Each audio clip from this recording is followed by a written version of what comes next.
Doug Wellman, who are invaluable in helping us design this program. Okay, so I know it's hard to see in here. So, does everyone know where the land between is first? If you don't know, can you raise your hand? Okay, the land between is the land between the Canadian Shield and the St. Lawrence Lowlands. It extends from the Georgian Bay coastline to the Ottawa Valley, and it is called an ecotone. It's a meeting place between the Shield and St. Lawrence Lowlands, but ecotones have very high biodiversity. Oh, I don't even know what's going on with these slides. Maybe it's, hold on. I don't know, Bob. I've been giving Bob a hard time here with the slide thing because I'm used to, because I gave Ed a very old slide deck because I didn't have time to update the slide deck. So there's like 30 crazy slides, but I'm only given 20 minutes, and now I've already wasted, we're 10 minutes in. Oh, there, I can do it. Okay, that's good. Yeah, did I do that or did you? No. Yeah, you did that. Okay, all right, I'll do this then. Okay, so the cool thing about the land between is it's got the highest habitat diversity in Ontario, if not Canada. It is really important to navigate climate change, and it's a headwaters for systems downstream, including the Trent Severn Waterway, and it's got more shoreline to area or more pockets of aquatic habitats than all of Ontario, if not Canada. It also has the most rock barrens, or the least soil. So yay, you got lakes with no soil, so you've got, and they're all connected, so we've got a problem. And we're seeing this problem not just in algal blooms and the lack of calcium, which is creating a whole cascading effect in lake ecosystems, so we're seeing that happen. And this gets transferred because all these lakes are interconnected. But we're seeing a bit of a problem in terms of culture around lakes. And people's use of this resource. So there's competing perspectives or ways of enjoying the lake. So we've developed this Blue Lakes program, which is an eco-label. It's voluntary, so it's nothing you have to sign on to, and it's flexible, and the goal is to sustain these lakes for future generations. Now, the Blue Lakes program is both an eco-label, so does everyone understand what an eco-label is? It's like organic. It's like a seal of approval. It's a seal of environmental excellence. So the Blue Lakes program is a seal given to not environmental excellence because lake water quality is very difficult to manage. So an algal bloom and 4 years later, it's not necessarily your fault. So this is a seal of excellence for stewardship practice for caring for your lake. So it's a program that awards people who want to care for their lake and gives them a suite of tools to do that. And so it's based on, I don't even remember these slides, hold on. I'll just do this. Nope, it's not listening to me, Bob. I'm sorry, you just do my slides. Here, I don't know what I'm doing. Okay, we don't know what we're doing. I'll just talk. We don't need slides. Oh, how did you do that? I'll do it. Okay, next slide. Next slide. Oh, just keep going. Just go all the way to 31 again. There's the land between. This is the meeting ground. This is ecotones and how diverse they can be. Next one. This is the habitat diversity in Ontario, and there's the land between. Next one. Next one. Next one. Next one. Next one. Next one. Keep going. Oh, I'm sorry. It's fun though. So you can see all the species that go up and down. It's kind of a fun presentation.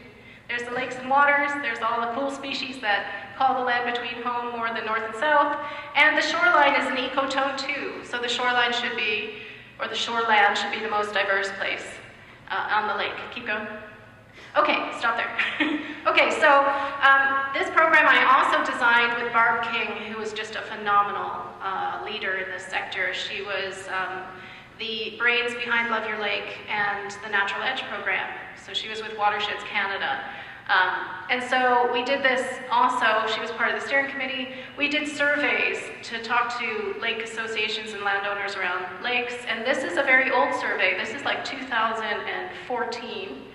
And the highest concern for lakefront residents was water quality. Also scenery, swimming, tranquility, so the culture around a lake. We did another survey in 2017 before COVID, and we found the highest was invasive species, and then water quality. And then the culture of the lake was far more important to people than their equity or their financial position of their home or their cottage. And so it's interesting that money does not trump our experience. I think we're all after an experience. Some people think money is the way to get there, and other people have a different way to get there. But it's really, we're all looking for an experience at that lake. Next slide. And there's a lot of issues when managing a lake. There's so many jurisdictions. There's too many words on this slide, so you can keep going. See, these are all the issues around the lake and all the jurisdictions. Who has control of the lake? Who looks after infractions? Is it the Ministry of Environment, Spills Action Center? Is it Department of Fisheries and Oceans? Is that divested to M&R? Is it not? Is it Lands and Waters? Is it the Coast Guard for speeding? We don't know. Now that's divested to OPP. Does everyone always say, no, it's your jurisdiction, because that's what they do nowadays. So actually looking after a lake is problematic, is difficult. And so another reason we built this program. Next slide. Next slide. So this is the program. It is, I already told you it's all of this stuff. Next slide, Bob. So this is what an eco-label is. So it's a seal or label that assists the market to identify products or services as less harmful to the environment. It's basically like organic is a label, or the ISO standards in industry. That's an eco-label if you have an ISO certification. That's the way to certify something as better quality, environmental quality. And in this case, again, we're not certifying the quality of the lake, we're certifying the quality of your actions. Why are we doing this? Next slide. Or how are we doing this? First of all, we did this with a lot of research because we want to make sure we can change behavior and bring people together and unify their voices, whether they're left or right-leaning, don't care. The middle is the place to be.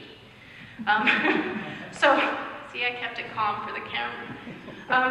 Based on the Blue Flag program, which is a program that was developed, I can't remember where, if it was the Netherlands or not, but it was established in 1987, and it was for marinas and beaches. And it was for environmental quality. It is for environmental quality. And so if your marina was clean and your environmental practices are good at the marina or these beaches, you get to fly this flag. Next slide. Did you? Yeah. And so the goal is to work towards sustainable development, same thing as we're trying to do. And by 2007, and now the numbers are even higher, there were over 3,000 beaches and marinas adopted in 36 countries. That's how well this program has done. It's delivered through it's delivered through an independent charity, so there's no stakeholders deciding who gets to fly the flag or not. That's very important too, that there's no self-interest at the table to influence who gets to get this label. Next slide. So the reason we chose this is because there's so many strengths to this program. And I'm just going to read them. Even though reading's very boring and you could read, you probably can't read because this is really muted. So it's positive reinforcement. So it highlights the achievements of the winning beaches or the people's actions. There was broad participation. It's voluntary, so it's not like I'm not a sergeant after you to participate. This is totally voluntary. It's independent, so it's not influenced by local or financial interests, and it's adaptable. Next slide. It does improve the quality of life for anyone living around one of these beaches and marinas. It reduces environmental risks, and so it improves insurance rates. if they're a blue flag marina, insurance rates are lower. That's pretty interesting. It maintains natural resources in those beaches and marinas. And, next slide. It improves the reputation of those areas and those destinations, and so it gives them a competitive advantage. So this is interesting for marinas in our own lakes, etc.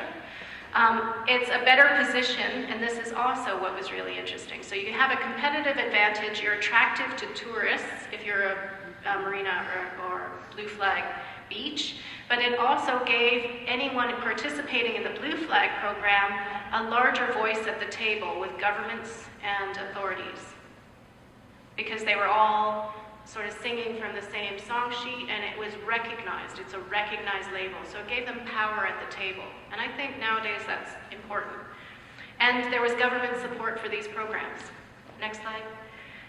So the overall benefits: increased environmental condition, maintains beautiful scenery, increased property values. All the property values, including the businesses that were around these marinas and beaches, they did better. Increased economic development and increased dialogue. And it created a social norm. So everyone celebrated being part of a blue flag beach. So that's why we've developed the same thing for lakes. Next slide. And so these are outdated. Next slide. And these are changed. So we've developed, Doug and Les can maybe talk to it if you remember. Doug and Les, I don't know. But we developed 7 performance areas, or 7 categories you could take action under. These were the old ones: community science monitoring, shoreland health, nutrient management, social outreach, habitat management, invasive species, database input, and actually we also have reconciliation as another one, so they're very similar. So you create a dream board for your lake or for your property. You can participate as an individual, or you can participate as a lake association. The minimum requirements to participate is anyone who's participating and gets to fly the flag has to have a minimum of 10 feet of natural shore. That's it. And then you create a dream board, you set goals for yourself for the next year, or for your organization for the next year in the categories you choose. You only have to choose 4 out of the 7, or now 8 categories to participate in. So you choose SMART goals, you send in your goals to the committee, and then in a year we send you a score sheet or a scoreboard, and you get to score how you've done.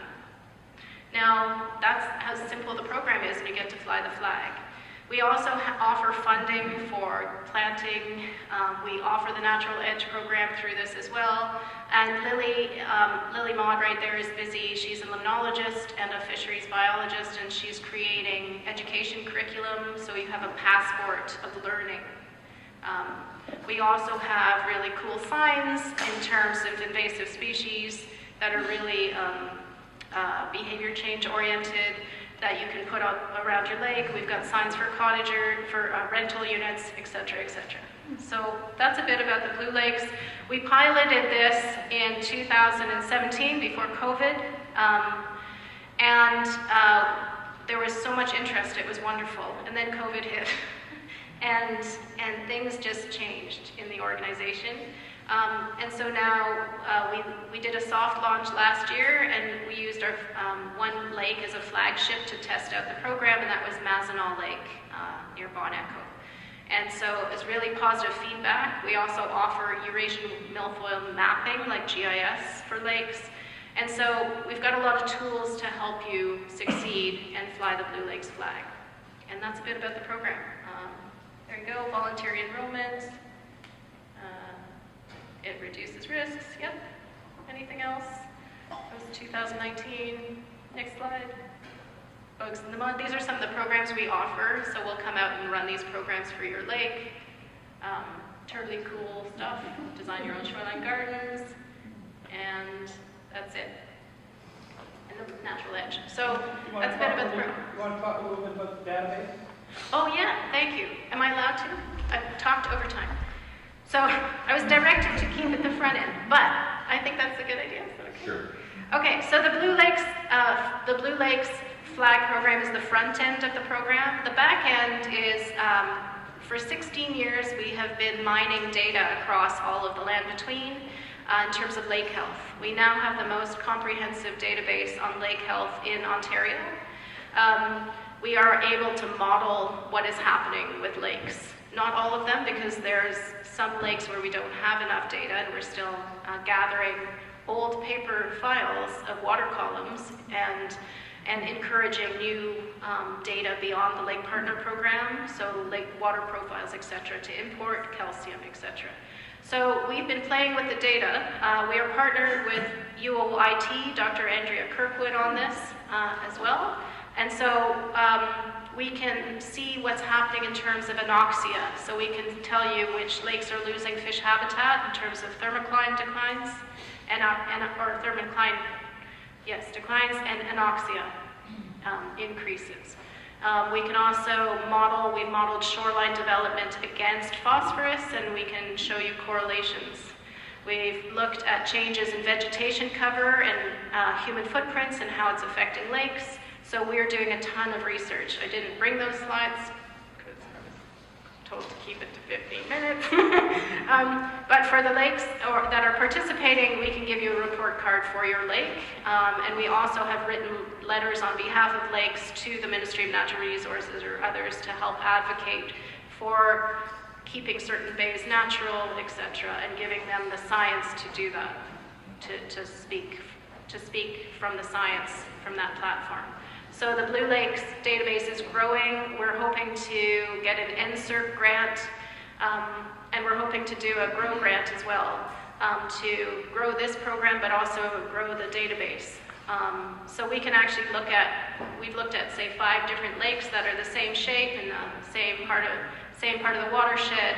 One had a lot more development, and you could see the spike in phosphorus. So we can actually see what's going on. Now, it's not that clear, of course, because lakes are very complicated. But there are some things that are more obvious than others.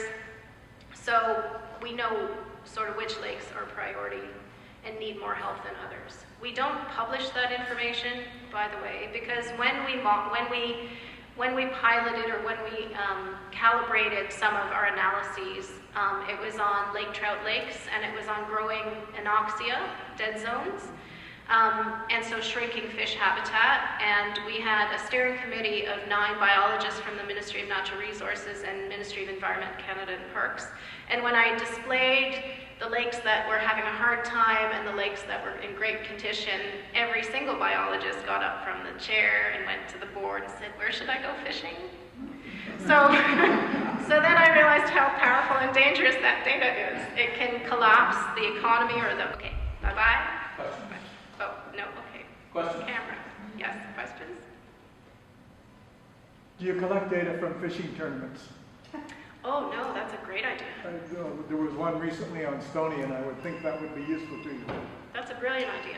We have created a portal for angling effort because David Flowers, the last fisheries biologist left at the ministry who retired, I think now 7 or 8 years ago, he said there was no uniform angling diary in Ontario, so we created a standardized angling diary that you could enter data into on the website as well. But that's brilliant. Thank you. We'll chase down all those bass fishermen. Eric, just quickly, I don't know if you skipped over it, the cost of any involved in the lake. There's no cost at this point to participate. There's no cost. We're hoping eventually that there's an annual fee to deliver the program, but right now we're looking to get a Trillium grant, hopefully, to grow the program. And then I'm guessing the cost for annual participation, if there's a robust group, would be something like $200 a year. So there you go. But it's free for now, because we just need to grow it. Okay. All right, I'm getting away from the camera now. Bye.